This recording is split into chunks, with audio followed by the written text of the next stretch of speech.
Hi, this is Dr. Dix Winston, and you're in the study. The purpose of these video broadcasts each week is to pique your interest in the passage that we're going to be teaching on Sunday. Secondly, we hope to kind of prep your mind so you'll read through the passage so that you'll be better prepared to accept God's truth as you see it and understand, not just have a first-time exposure. We want to preview it for you to prep your mind to do that. And then thirdly, we want to prod you to come and join us on Sunday. We have begun meeting again, observing social distancing and all those sanitization protocols and all that sort of stuff. So I think we may have a few spots still open. So if you haven't reserved your space, please go online, contact Michael Brown, and we'll get you a space if we have any left over. We were full last Sunday, and we hope to be full again this Sunday as we begin looking at the final verses in the book of Philippians. So please consider joining us. Now, before I get into the study, let me just tell you what an amazing, wonderful, Spirit-led, Spirit-filled time it was to be in church together this past Sunday. It was almost as if people just opened carbonated water and it was just flowing all over the place.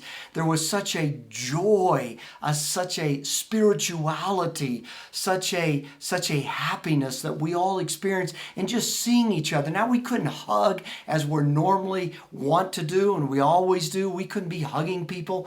We couldn't be shaking hands, and certainly there was no holy kiss. But I tell you what, just to see your brother and sister in church, to be able to wave at them and say hi, everybody's spirit. While we had been spiritually dehydrated over these past 6.5 weeks, we became spiritually filled and rehydrated. It was such a relational outpouring of joy. So if you can come this coming Sunday, I just encourage you to come. If not, we will continue to stream the services, especially for those people that feel they're in a high-risk category and just aren't comfortable in coming at this time. There's a fly that's joined us in this one, and I'm not going to stop the video, so it's going to be the fly and me. So we'll call this episode The Fly. Anyway, each year on the 4th of July, Nathan's famous hot dog company sponsors a hot dog eating contest. In 2013, Joey Chestnut won the competition for the 7th year in a row, setting a new record by eating 69 hot dogs and buns in just 10 minutes. Very similar to what most of you all do, I'm sure. The second runner-up only managed to eat 51 hot dogs and buns in 10 minutes. According to a news report, Chestnut received a prize of $10,000 for his eating performance and consumed over 20,000 calories during his eating spree. He also has a lifetime membership to Weight Watchers, I've heard.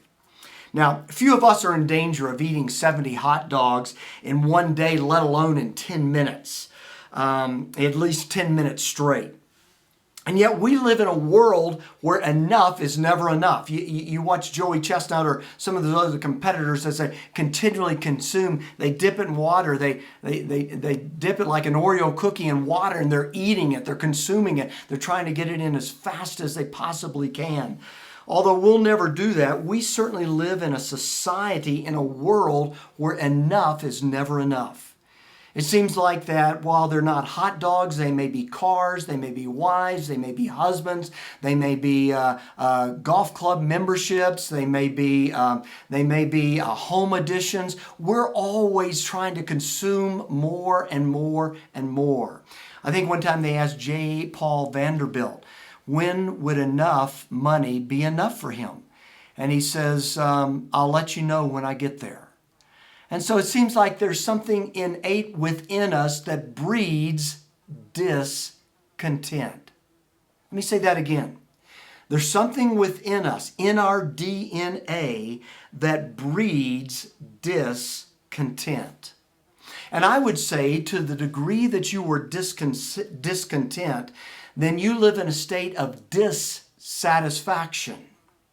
There's always, I need something else. I need something more. I'm not satisfied with what I have. And you see, wanting this struggle for the latest and the greatest is probably one of the greatest, if you will, weapons against living a life of contentment. Now, Paul commands us to live a life of contentment. He wants us to live contented as believers. In fact, in some ways, I only believe believers have that capability of living a content life. But so few believers don't.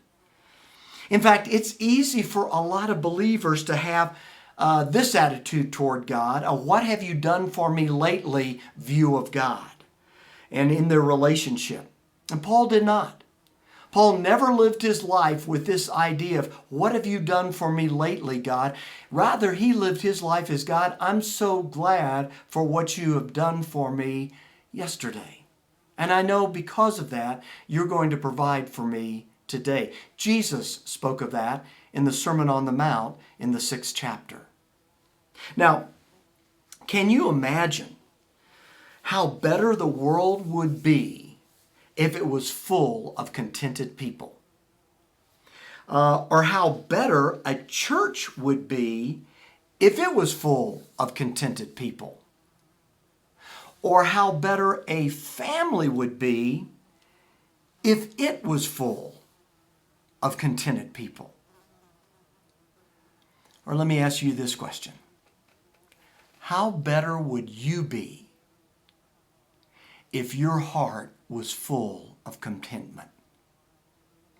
In Sunday's passage, Paul is going to tell us 3 things we must do in order to live a contented life. He's going to first of all command us to have a look within, to take an assessment of what's going on within ourselves. And then he's going to say, look around. And finally, he's going to say, look up.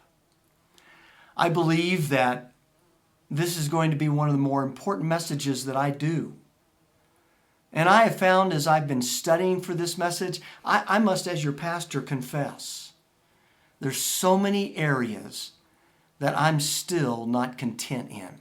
And that's okay. There's areas you're not content in. And you know why that's okay? There's a biblical reason. Paul said he had to learn contentment.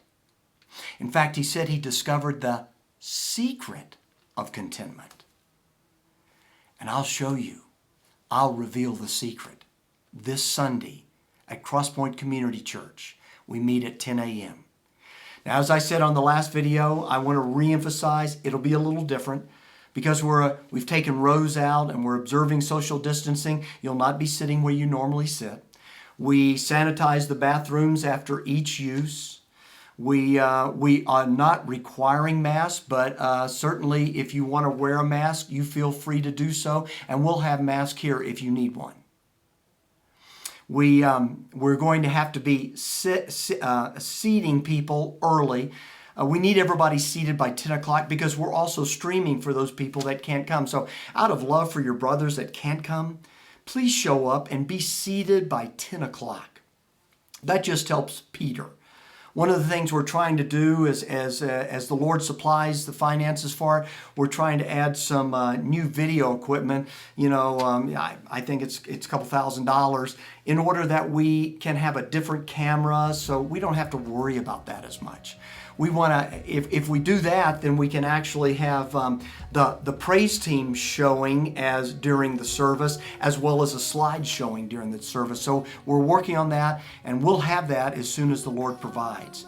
But we want to invite you to join us. We thank you so much, and again, what a beautiful Sunday it was last Sunday. And I know all of you, like me, enjoyed the Pentecost cookies that Audrey Smith did.